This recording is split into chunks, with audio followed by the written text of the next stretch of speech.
안녕하세요. 성도 여러분 반갑습니다. 문곡교태입니다. 오늘 하나님 말씀 함께 보겠습니다. 창세기 47장 13절부터 26절까지 말씀입니다. 하나님께서 총 7년의 흉년이 있어야 된다고 이야기하셨습니다. 그 중에 2년이 지났는데도 불구하고 사람들에게 곡식이 다 떨어져서 뭐냐면 애굽 땅까지 와서 곡식을 받아가는 장면을 우리가 함께 보게 되었죠. 그러면 5년이 남은 그 시간은 얼마나 끔찍한 시간이겠습니까? 기근이 폭력적으로 발생할 것입니다. 그때 집중되는 곳은 곡식이 있는 땅이죠. 요셉이 그렇게 창고에 걷어들였던 그 저장고를 힘이 되는 세상이 되는 것입니다. 그래서 지금 당장 사람들은 금은보화를 다 짊어지고 곡식을 받고 계십니다.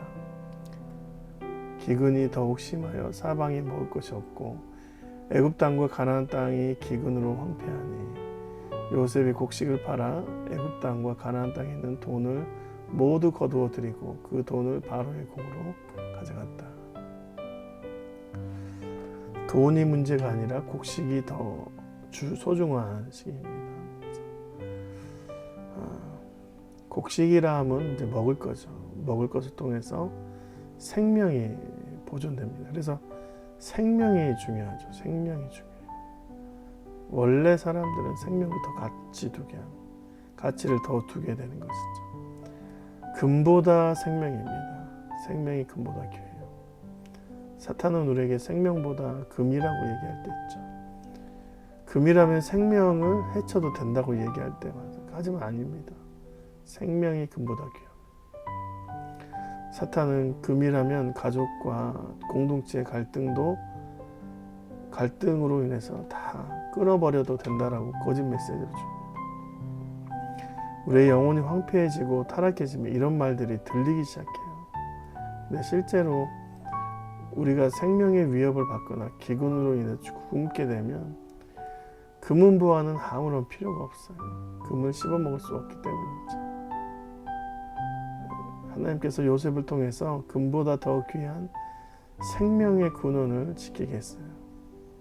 그래서 뭐든지 그 생명의 가치를 품고 있는 자가 권세를 얻게 되는 것입니다.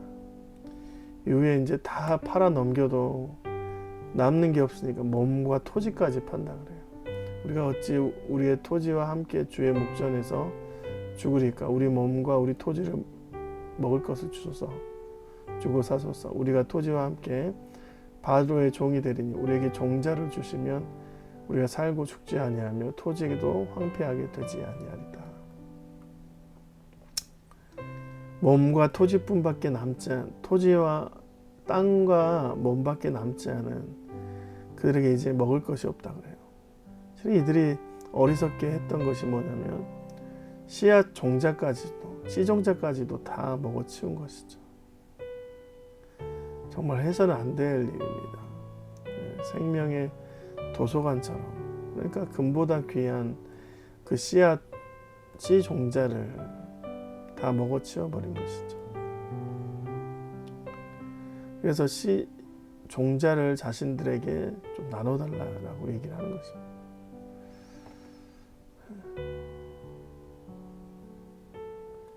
모든 것이 바로의 소유가 되기를 확정합니다. 그러므로 요셉이 애굽의 모든 토지를 다 사서 바로에게 바치니 애굽의 모든 사람들이 기근에 시달려 각기 토지를 팔았으면 땅이 바로의 소유가 되리라.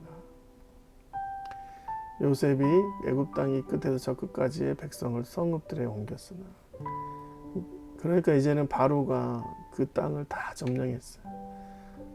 폭력으로 점령한 것이 아니라 곡식으로, 생명으로 점령한 것입니다. 근데 오늘 본문은 특이하게 요셉이 제사장의 땅을 따로 분류해놨다고 해요.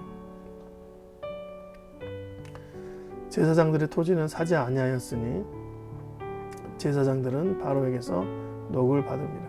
바로가 주는 녹을 먹음으로 그들이 토지를 팔지 아니하였더라. 제사장의 토지는 사지도 않고 팔지도 않았어요. 요셉이 애굽 토지법을 세우매 그 5분의 1이 바로에게 상납되나 제사장의 토지는 바로의 소유가 되지 아니하여 오늘날까지 이르니라. 토지의 소유권 중에 제사장의 땅은 주지 않았어요. 왜 그러냐면 제사장의 땅은 하늘의 공간이라는 생각이 있었던 것입니다. 그 땅은 인간이 소유할 곳이 아니라고 정해놓은 거예요. 자신이 신앙 고백하듯이 제사장의 것들은 하나님의 소유하심을 이끌어낸다라고 얘기를 하는 것입니다. 바로도 그 땅을 넘보지 않았어요.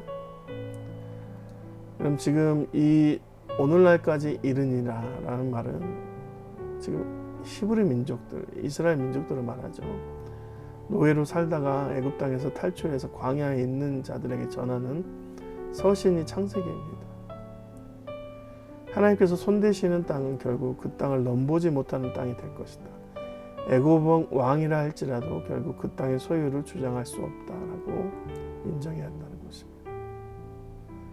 우리의 삶의 공간에 우리의 공간으로 더 많은 것이 좋은 것이 아니라 하나님의 공간이 많이 있으면 좋습니다. 왜냐하면 하나님께서는 가장 가치 있는 것을 보관하시는 분이시거든요. 우리의 삶의 공간에 하나님의 공간이 더 많이 자리 잡게 된다면 가장 가치 있는 것이 우리를 살릴 것이죠. 곡식이 생명이 있었던 그곳에서 이제는 하나님의 공간 안에 있는 이 땅의 생명만 아니라 영원한 생명이 그 안에 담겨져 있기 때문에 우리가 하나님의 공간이 우리 안에 있는 것이 훨씬 더 좋습니다. 저와 여러분에게 이런 삶의 공간에 하나님의 나라로 가득 차시길 주님의 이름으로 축원드립니다. 그것이 우리가 이 땅뿐만 아니라 죽어서도 정말 하나님께서 허락하신 그 가치 안에 머물 수 있는 귀한 생명의 존재가 되는 것입니다.